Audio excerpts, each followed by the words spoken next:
year this has been for our next two guests. Miley Cyrus, wrapping up her last year on Hannah Montana, has a new album coming out Monday. It's called Can't Be Tamed. And Bret Michaels, I'm going to call you Iron Man. What a year. Appendectomy, cerebral hemorrhage, a stroke, and look at you right now. You look fantastic. How do you feel? You know what? It is awesome to be alive here, Central Park, New York City. It's great to be alive and here with you all today, and I'm feeling much better than I was. I was struggling when I came on the Celebrity Apprentice thing. I was hurting pretty bad, but I just keep going through it. It's music and the fans and Miley and all my friends and everyone. It gets my spirit lifted up, makes me get through it. It doesn't seem like you've slowed down at all. As you said, you did Celebrity Apprentice. You've been down traveling, visiting with the troops as well. You've got the new album coming out as well, right. Custom Built. Well, you know what, for me, and I say this again, I feel blessed because I'm one of the 20% that get to survive the hemorrhage, and that was, it was pretty scary few days, those 3 days I was in the coma, and I came out of it. I'll tell you what, it's a nice feeling to know that I survived it and be here. And you've got one more operation coming up, a hole in your heart? Yeah, the operation will be in the early winter. I get the PFO, the hole in my heart, operated on, and after that, man, I'm ready to go. I figure I'm losing organs so fast, we better get out here and do this song quick. And we can't wait to hear that song. It's going to be awesome. I know. And this young woman is awesome. Love her. You know that. Right. And you've got a lot going on as well. You know, a lot of these young fans, they grew up with you. With Hannah Montana, it's coming to an end. Is it a bittersweet moment for you, Miley? It's definitely bittersweet for me. But, you know, I'm really, again, I think I'm so blessed because I've been able to do my show that is great for my younger fans to be able to, you know, still enjoy what I do because it's what I love. I love acting. I love comedy. But then I had this new record that, you know, is for everybody. It's not just for the kids. It's for everyone. And I feel so lucky that, I mean, I look out here and I see girls my age that are like, I relate to that. That helps me through stuff. And it's awesome. Can't be tamed. And I mean, you know what, Miley? George and I said that when we looked at, we're like, hey, the audience, yes, your fans, they're growing up with you. Yes, we can see them over the barricade, unlike the last time I was at GMA. Oh, you remember that? So there's a few ones down there, but you know that you're getting some heat for the video Can't Be Tamed. Yeah. Do you think it's that some people just can't, they just want you to stay that little 12-year-old Hannah Montana, they can't let you go? Yeah, there's definitely, I mean, I'm performing a song called Robot that's off my new album too, and it's like, you know, you have to be who you are to the full, and I used to wear this shirt when I was little that was like, be you to full, and that stuck with me the whole time. I'm like, that's what's most beautiful about people, and I think when I get down on myself too, I'm just like, whatever, I'm being myself to the full extent. Like, there's nothing that I'm holding back, and that's what I want to give to my girl fans because that's so important. I feel like so many don't know who they are, just be who you are. What's the hardest part about growing up in public?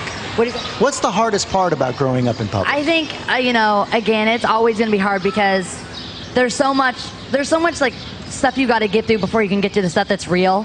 You know, there's all the people that are like, yes, it's going to go great. You're the biggest thing ever. When really it's like, I just want the truth. Like, tell me, like, are people digging what I'm doing? Like, you know, you got to get through all the people that are yes people and get to people that are real. And that's what these people are for me. And that's what, you know, I think there's also, you know, there's people that are negative just to be that way, just because they're unsatisfied with your life. And you've got to push through all that and just be like, this is my life. I'm up here on the stage doing what I love. And that's what I, you know, give my message to my fans too. And Bret, I bet you could really relate because you've been around the block a time or two. Yeah, I've been around the block a few times, that's for sure.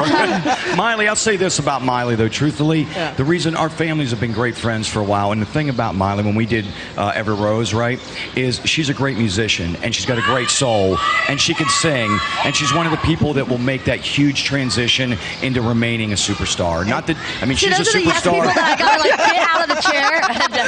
But she left me a big brown bag of money back there. Someone told her whatever. Yeah. No, but honestly, she's a great singer and a great musician, and that in the end, that's what it comes down to: having great songs and loving what you do. Can she rock and roll? She can rock it. Definitely rock it for sure. Your first concert ever, a Poison concert? My first concert was a Poison concert, and that was an interesting night. Don't say how long ago that was. That was back when I was probably about 8, and my mom dragged me with my with my brother, who got to go back and meet You're on Tour with Warrant, and my brother got to meet him, and I was like so mad. I didn't know who it was. I was just like, I want to meet him too. So I was like so jealous. I got it. I actually, the joke about not having the shirt is a joke because I do have one from that day. It's to here now, but I have one. Absolutely. Yeah, her first concert was Poison, so we brought her into the rock world, right? I just told her, don't say how long ago that was. You know what I mean? We just keep that in the DL down low. Hey, your girl's gonna miss Hannah Montana. Yeah, you know what, my daughter, she's met my daughters, Rain in Georgia, and they love her, and she was really, really nice. She was down in Arizona doing a big show at the arena down there, and they will definitely miss it for sure. But you know what? But they know good music, and they know that the one thing that is about their kids that I think is like a lot like me is they're so cool. They're all about the music. That's how I was. I feel like there's people that go with their dad being in the spotlight like them, like myself, that are like, you know, they get that in the negativity that they see with their parents, and they're scared of the world and don't want to do what they love and don't whatever. But I just took it as an opportunity to learn from him, and that's what the girls did. So they know music, you know, and they know what's real, and they know that my record, aside from what I do with Hannah Montana, the Miley Cyrus stuff, just like Every Rose, is real. So I think they're a good example to use for the kids that, you know, they're not my age, they're younger than me, but they can still relate to it because they like real music. And you know, Father's Day is coming up on Sunday. You got something for Billy Ray? Oops. Yes, she does. Actually, yes. Yes, the question is yes. Yeah. No, I don't know what it is yet, but I'm a big Mother's Day girl. I always go full for my dad, and then for my mom, and then I'm like, you want to hug, Dad? That always happens, believe me. Tire cologne. Yeah, I know. There's always those commercials like, what to get your dad? I'm like, whatever. I'll just go somewhere quick. Grab him a card. Yeah. That's great. Well, thank you guys very much.